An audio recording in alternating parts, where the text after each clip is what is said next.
हा एक्सपेरिमेंट आहे बघा आपला तुमच्या ॲक्टिव्हिटी बुकमध्ये experiment number 5 properties of soil. आता सॉईल तुम्हाला तुमच्या पाठामध्ये तुम्ही शिकलेले आहात, त्याचे गुणधर्म आपल्याला या ठिकाणी अभ्यासायचे. फक्त तुम्हाला असं हेडिंग दिलं जाईल. याच्या अगोदरच्या व्हिडिओत मी डिटेल सांगितलं आहे.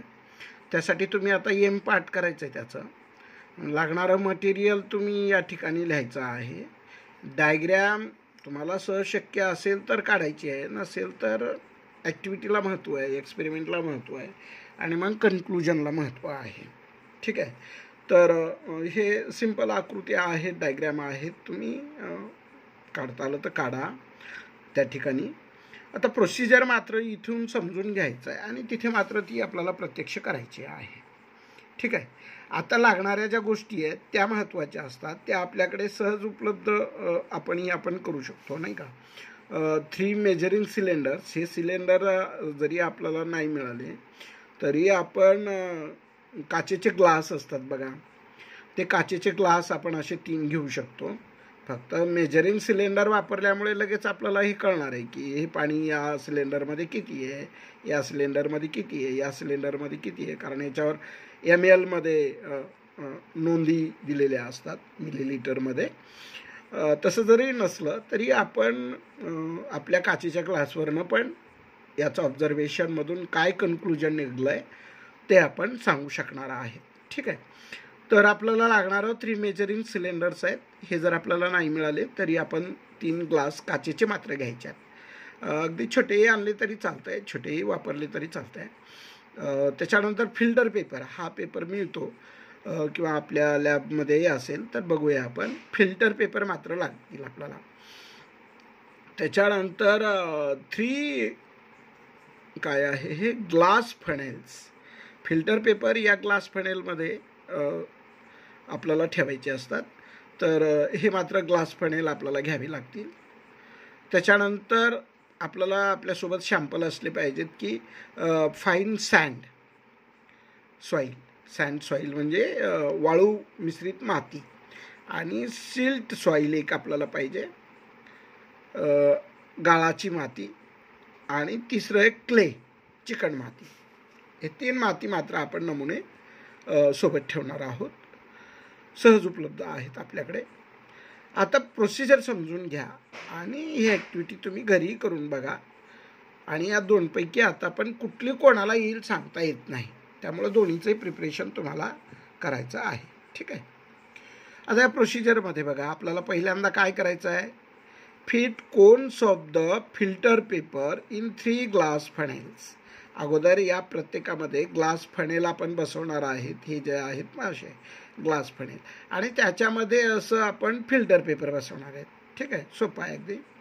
दुसरं आहे, fill the cones with equal quantities of याच्यामध्ये सिलेंडरमध्ये इक्वल क्वांटिटी घ्यायची आहे आपल्याला. कशाची? सँडी सॉईल, म्हणजे सँडी सॉईल, सिल्ट सॉईल आणि क्ले सॉईल.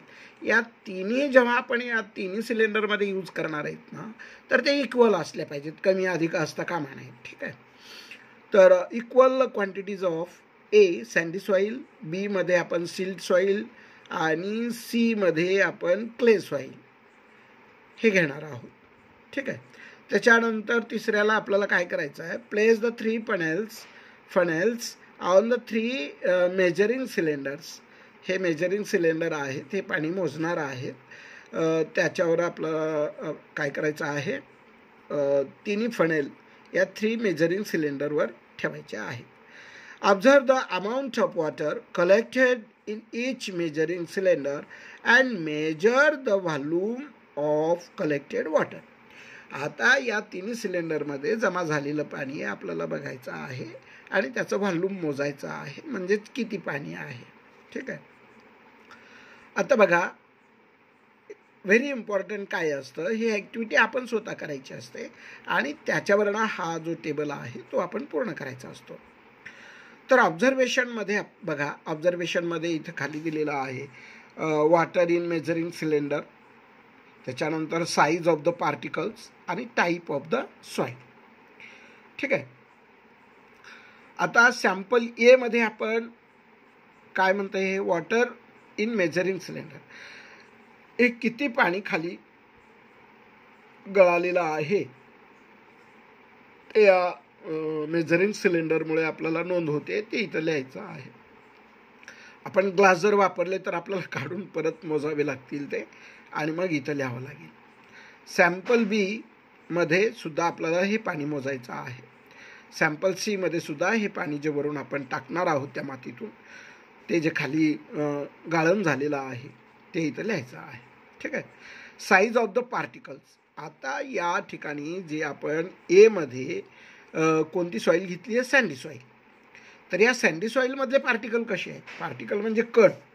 आता वाळू मिश्रित मातीमध्ये त्याचे जे पार्टिकल्स आहेत ते पार्टिकल कसे असतील? त्याची साईज आहे ना, त्याची साईज मोठीच असेल. Large size of the particle आहे की नाही, large size of the particle किंवा बिगर इन साईज असं आपण या ठिकाणी लिहूया. त्याच्यानंतर सॅम्पल बी मध्ये आपण सिल्ड सॉईल घेतली आहे. तर सिल्ड सॉईलमध्ये काय होईल? पार्टिकल्स हे मीडियम असतील, म्हणजे या सँडी सॉईलपेक्षा थोडे कमी साईजचे असतील, मात्र ह्याच्यापेक्षा थोडे मोठे असतील या सीपेक्षा. ठीक आहे, म्हणून मीडियम असं लिहायचं आहे आपल्याला. आणि सॅम्पल सी मध्ये कसे असणार आहेत? मायक्रोस्कोपिक इन साईज किंवा स्मॉलेस्ट इन साईज असं लिहिलं तरी चालेल. मायक्रोस्कोपिक हा शब्द जर नाही लिहिता आला तर स्मॉलेस्ट असं आपण त्या ठिकाणी लिहूया. का बरं? कारण हे जे क्ले सॉईल आहे ना, क्ले सॉईल ही अतिशय त्याच्यामध्ये जे पार्टिकल आहेत ते खूप स्मॉल असतात. तर अशा प्रकारे या ठिकाणी आपल्याला ऑब्झर्वेशन नोंदवायचं आहे. त्यानंतर टाईप ऑफ द सॉईल.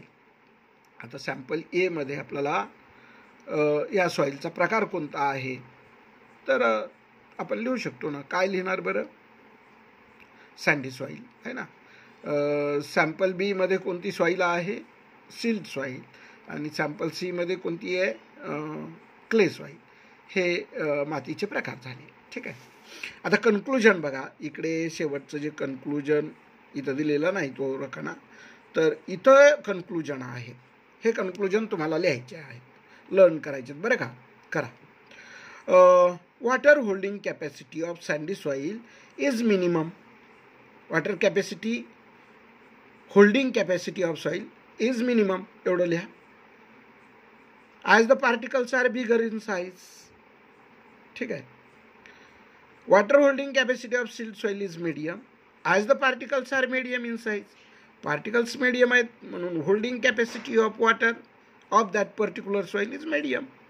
जर पार्टिकलची साईज मोठी आहे तर वॉटर होल्डिंग कॅपॅसिटी त्या सॉईलची कशी असेल? मिनिमम असेल. इनव्हर्स असतं ते.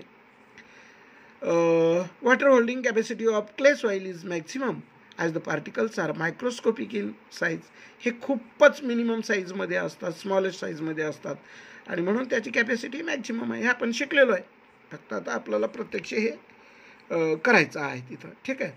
आणि यावरचे जे मल्टिपल चॉईस क्वेश्चन आहेत हे 5 मार्क्सला असेल, आणि याच्यावर 5 क्वेश्चन असतील, ते 5 मार्क्स असे 10 मार्क्स तुम्हाला असणार आहेत. सो प्लीज तुम्ही आता या दोन्ही एक्सपेरिमेंटला जसा वेळ मिळेल तसं प्रिपेअर करा. It's a very easy one, आणि सहज आपण कॅरी आउट करू शकतो. ओके, व्हिडिओ पहा. आवडला तर लाईक करा असं म्हणणार नाही मी, कारण यूट्यूब चॅनल नाही आहे. सो आपण थांबूया इथे.